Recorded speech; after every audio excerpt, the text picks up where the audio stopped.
Você sabia que sepse mata mais do que tumor e infarto do miocárdio no Brasil?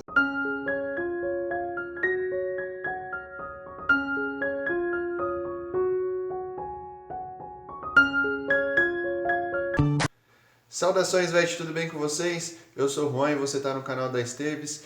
Eu queria convidar vocês hoje para ficar com a gente até o final desse vídeo, porque eu vou falar um pouco sobre sepse, o que é sepse, como diagnosticar, o tratamento e algumas considerações sobre o estudo feito do Sepse 3.0, beleza? Afinal, o que é sepse? Para a gente poder entender os outros conceitos, falar um pouco sobre os protocolos de sepse, a gente precisa primeiro ter em mente qual que é a definição atual de sepse.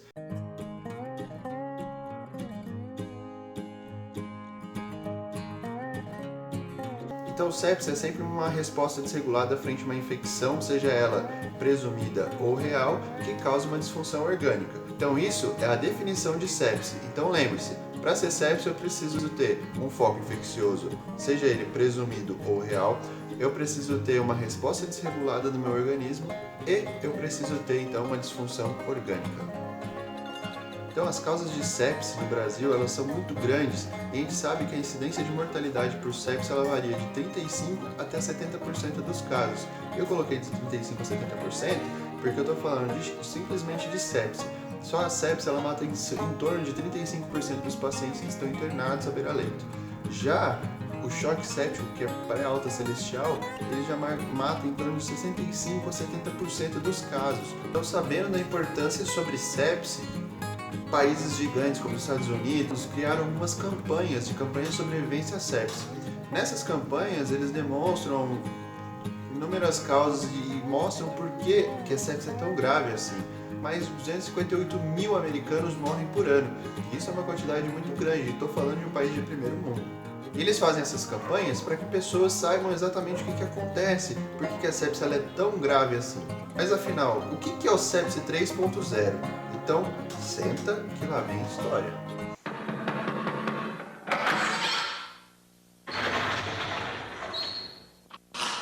Senta que lá vem a história. Em 1991, os cientistas da época já sabiam o que era sepse, só que eles precisavam reunir informações para conseguir diagnosticar e conseguir tratar melhor a sepse, porque muitos pacientes morriam e eles já sabiam dos altos custos hospitalares com internações, principalmente sobre o quanto de recursos gastos com o tratamento de sepse.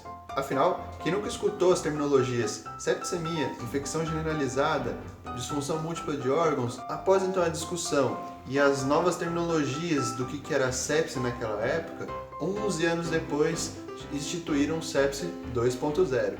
No Sepse 2.0 foi avaliado diversos critérios de disfunção orgânica e acrescentado nesse protocolo. No entanto, os cientistas daquela época deixaram meio que para lá, acharam que o Sepse 2.0 não era tão importante assim. 10 anos se passaram e um novo conceito foi implementado, que era o Sepse 2.0. No Sepse 2.0, uma série de avaliações de disfunção orgânicas foram inclusas. No entanto, na época os cientistas não acharam tão interessante assim e ele acabou ficando esquecido pela comunidade médica. Então, após 15 anos... Que burro, dá zero pra ele. Mas isso porque é muito burro, não é? Então, voltando para a nossa rotina aí do Sepsis 3.0, o objetivo principal era então a avaliação prática do que foi falado nos últimos 25 anos sobre sepse, praticar e aplicar então os conceitos lá de 1991 até 2016. Então, a mudança principal nesse conceito foi o conceito do que era sepse, que a gente discutiu no começo do vídeo. Que sepse nada mais é do que uma resposta desregulada frente a uma infecção, seja ela presumida ou real, que cause uma disfunção orgânica. Então, após a remoção do que era sepse grave, nós tivemos então novos conceitos, tirando então sobre disfunção orgânica, tirando o CIRS, aplicando então o Quick-SOFA, o SOFA e o LODS, que eu vou explicar para vocês rapidamente. E além disso, foram inclusos o protocolo ou pacote de 3 e de 6 horas para tratamento de sepse. Mas o que acontece com os conceitos que nós decoramos sobre sepse, sepse grave, choque séptico e CIRS? A sepse grave, como eu falei, ela foi extinguida, porque toda sepse ela foi entendida que ela já é grave o suficiente. Então eu não preciso colocar como sepse grave porque é algo redundante. Os conceitos então de CIRS, eles foram retirados do novo consenso justamente porque eles criaram uma análise, lembra que eu falei dos Quick SOFA, SOFA e LODS? Eles foram criados então para que a gente pudesse ter o melhor diagnóstico desse paciente sobre o que era disfunção orgânica e aí sim entrar com um tratamento adequado para ele. A gente entra então no conceito do que é choque séptico. O choque séptico, por definição, ele é um subgrupo então da sepse e ele pode ser definido assim, abre aspas. Choque séptico é definido como um subgrupo da sepse onde as anormalidades adjacentes do metabolismo circulatório e celular são profundas o suficiente para aumentar substancialmente a mortalidade. E se a gente for avaliar os nossos pacientes, a chance dele desenvolver choque séptico é muito grande, porque a sepse ela já causa uma resposta desregulada com disfunção orgânica, vai causar então maior destruição do tecido, do vascular, vai extravasar líquido para o interstício, a gente vai ter diminuição do oxigênio, esse paciente vai ter uma tendência a causar vasodilatação, ou seja, ele já está hipotenso. Nesses casos, vai diminuir o metabolismo celular, aumenta o nível de lactato, ou seja, ele já tem sepse, já tem vasodilatação e tem hiperlactatemia. Então a SIRS, que é a síndrome da resposta inflamatória sistêmica, ela sempre está presente na sepse, mas nem sempre quando ela está presente é sepse, entenderam? Eu não entendi esse final, quer dizer, não entendi foi nada. As causas mais comuns da gente visualizar então SIRS são neoplasias, pancreatites, processos de queimaduras, politraumatismos ou então ações. Então o SOFA aqui pode ser o Sequential Organ Failure Assessment Score ou traduzido para o nosso português, pontuação sequencial de avaliação de falha orgânica. Pergunte ao seu Creyson. Estamos aqui de novo para tirar as dúvidas de gamátrica. Quem é que vai fazer a pergunta? Então eu vou colocar aqui para vocês a primeira avaliação, sistema nervoso. Para avaliar o sistema nervoso, eu preciso primeiro avaliar o nível de consciência e através disso eu vejo pela escala de Glasgow. Na escala de Glasgow, quanto maior a pontuação, ao contrário do que é no SOFA, melhor o prognóstico do nosso paciente. Quanto menor a pontuação, pior o prognóstico. No sistema respiratório, a gente vai precisar ir um pouco além, porque para a gente poder fazer essa avaliação não é simplesmente através de ausculta ou radiografia, a gente precisa ter hemogasometria. Aqui eu tenho duas opções de hemogaso para vocês, tá ok? Então lá a gente vai avaliar a correlação de FiO2 e PaO2, para a gente poder saber qual que é a fração inspirada de oxigênio e o conteúdo arterial de oxigênio. Então, como a gente está vendo aqui, quanto maior então o nível de PaO2, melhor se a gente tiver essa fração PaO2 e FiO2 marca 400. No caso de pacientes mais críticos que precisam de suporte respiratório e eles estão com uma fração, a relação menor do que 100, a gente precisa instituir então o paciente em ventilação mecânica. Aqui no SOFA ainda, para poder avaliar o sistema circulatório ou de coagulação, então para avaliar o sistema hematológico, a gente precisa avaliar através de plaquetas. Então a gente colhe o sangue do paciente, faz análise de plaquetometria e a gente vai conseguir avaliar esse paciente. Então quanto menor o nível de plaquetas, pior é o nível de coagulação e, consequentemente, pior o score desse nosso paciente. Passando então do sistema de coagulação, a gente passa então para o sistema digestório, que a gente avalia através da bilirrubina. E a bilirrubina da mesma forma, quanto menor ali tiver o nível de referência desse paciente, dentro dos níveis de referência, obviamente, melhor o prognóstico e quanto maior, pior, ok? Então, entrando no sistema cardiovascular, então para pressão arterial média maior do que 70, esse paciente ele não precisa de suporte de vasoativos, então melhora o score para ele. Quanto menor a pressão arterial e maior o suporte vasoativo que eu preciso acrescentar para esse paciente, pior o seu prognóstico. E a avaliação do trato urinário, que através da avaliação renal, normalmente a gente utiliza a creatinina e o débito urinário para conseguir avaliar esses critérios. Vocês devem estar se perguntando, mas o SOFA ele parece ser meio caro pelos exames que a gente precisa fazer, as avaliações, nem sempre a gente tem um hemogaso na mão. Essas são uma das dificuldades que a gente vai comentar, mas espera aí. Pensando nisso, eles desenvolveram então um critério de mais curto, que a gente conseguiria triar esse paciente para saber se ele era séptico potencialmente para conseguir entrar nessa listinha e fazer então o SOFA. Então, o Quick SOFA, ele basicamente a gente vai avaliar 3 critérios, que é o Glasgow, que é o nível de consciência desse paciente, a frequência respiratória desse nosso paciente e, por último, que é não menos importante, a pressão arterial sistólica. Então, voltando então para a gente poder falar quão dispendioso acaba sendo esse tipo de triagem, a gente ainda não tirou a CIRS, embora ela tenha sido retirada do CEPS 3.0, ela ainda está no nosso coração, a gente ainda utiliza os critérios de CIRS para avaliação de disfunção orgânica e para que a gente consiga entrar com tratamento precoce para a sepse. Afinal, se a gente for avaliar, colocar aqui o Quick SOFA e os critérios de CIRS para avaliação desse paciente se ele é potencialmente séptico ou não, o critério de CIRS ele é mais completo, porque a gente vai conseguir avaliar da mesma forma temperatura, frequência cardíaca, frequência respiratória desse meu paciente e a gente faz uma leucometria para a gente poder saber se esse paciente ele tem um processo pelo menos inflamatório acontecendo. Então, o score de CIRS ele é bem tranquilo de ser feito, porque a gente colocou lá, viu que esse paciente ou ele tem uma temperatura muito alta ou muito baixa e uma frequência respiratória muito alta, a gente já tem 2 sinais, o que quer dizer que ele já está em CIRS. Então, potencialmente, subestima-se, então, de que ele possa ser um paciente séptico, ainda mais porque se a gente já pensa que ele tem um foco infeccioso presumido ou real. Então, eu vou colocar novamente aqui para vocês na tela os critérios, então, e os sinais de disfunção orgânica, tá? Então, aqui a gente vai avaliar a alteração do nível de consciência, que a gente já conversou bastante, é a tabela Glasgow. A gente vai fazer a avaliação tanto motora desse nosso paciente, a gente vai fazer, então, a avaliação também do nível de consciência, né? E avaliação do tronco encefálico do nosso paciente. Passado disso, eu vou ter uma pontuação, ou a gente pode usar o Glasgow ou a escala VDN, né?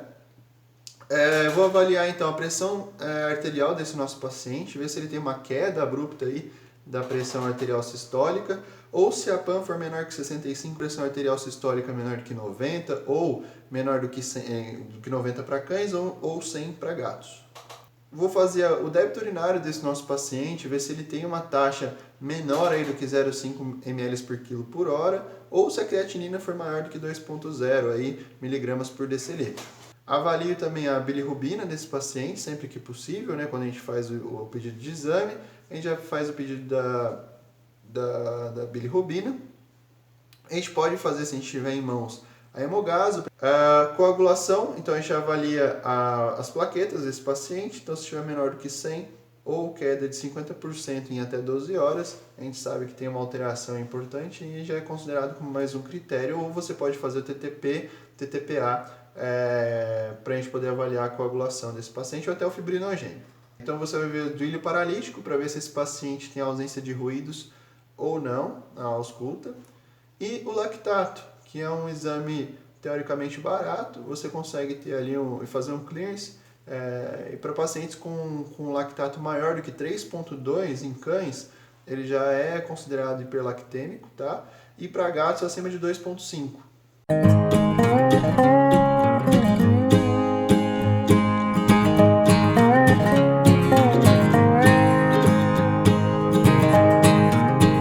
Então, se ele tem CIRS, mais um foco de infecção presumido ou real, com reação desregulada que causa disfunção orgânica, que a gente avalia através dessa tabela, pode subentender que esse paciente ele é séptico. E aí lembra que quando a gente diagnostica que esse paciente é séptico, a gente ativa aquele protocolo de 3 horas? Não mais! Em 2018 a gente teve uma atualização sobre a campanha de sobrevivência à sepse, né, o protocolo de sepse, e lá preconizou então o tratamento e o pacote de 1 hora. Então pegou todo esse pacote de 3 e 6 horas, reuniu em 1 hora para a gente conseguir fazer o tratamento desse paciente séptico. Esse pacote de 1 hora a gente vai ter então como prioridade a avaliação de lactato sérico. A gente precisa obter então sangue para a gente poder fazer cultura em antibiograma, mas sempre dê prioridade ao uso de antibiótico. Faça a reposição volêmica desse paciente e uso de drogas vasoativas. Então, para ficar fácil, tem um conceito mnemônico para você decorar, para você lembrar de como fazer aí o tratamento desse paciente, o diagnóstico desse paciente no pacote de 1 hora, tá? Que é o processo mnemônico CLARO. A CLARO nada mais é do que eu vou fazer cultura, faço o lactato desse meu paciente, antibióticos de amplo espectro, A gente coloca como R aqui o Ringer ou fluidoterapia e outros que podem ser drogas vasoativas. Tá, mas como eu posso obter cultura desse meu paciente? Pode ser por abscesso, pode ser pelo próprio catéter desse paciente, ou você manda para fazer a cultura. O nível de lactato, vou colocar aqui o aparelhinho de monitor de lactato da Roche, que é muito bom. O Acotrend eu uso muito na minha rotina. Antibióticos, a gente usa de forma empírica inicialmente, né, até a gente obter aí a resposta da cultura e do antibiograma. Normalmente a gente utiliza aí a associação de ceftriaxona, metronidazol.